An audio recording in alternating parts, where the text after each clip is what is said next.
Hello, my name is Grandin Gill, and I am the Academic Director of the Doctor of Business Administration program being offered by the College of Business at the University of South Florida, whose first cohort is scheduled to launch in January of 2015.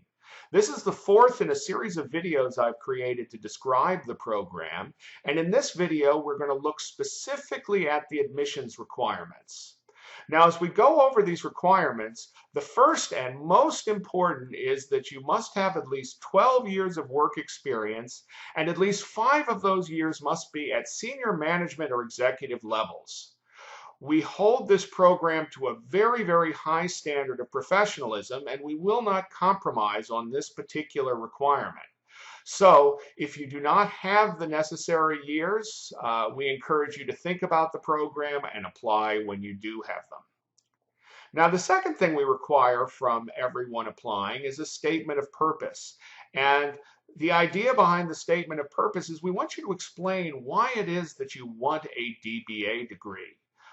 Executive DBAs are a relatively new phenomenon in the United States. Up till just 5 or 6 years ago, there was only one of them in the whole US.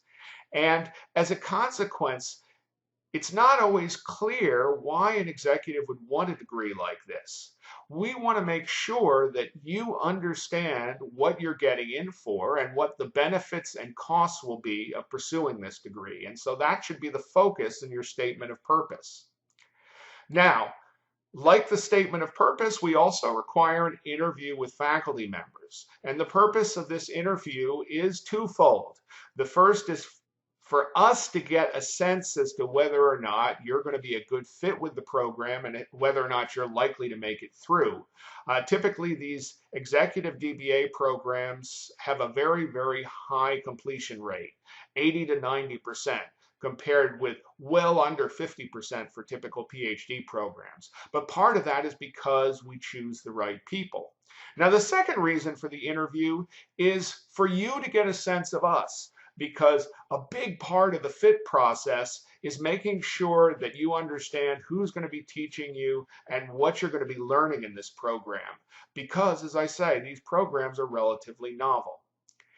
In addition, we've got some fairly mechanical things. You need to have transcripts.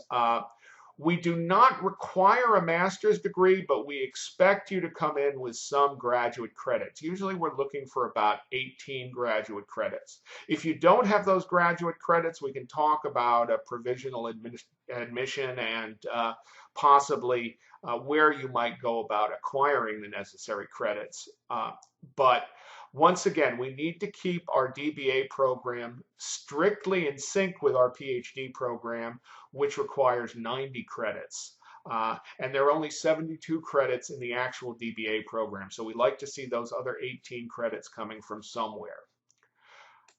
Next up, you have to complete your application form. And the application comes in two parts. The first is the preliminary part, which you'll be able to get off our website. And that's a fairly straightforward form to fill out. Once you have completed that and sent it in to us, then we'll give you a provisional acceptance if you meet our requirements and are a good fit. And after that, you will do your official application with the graduate school at the University of South Florida, which is also required for admission.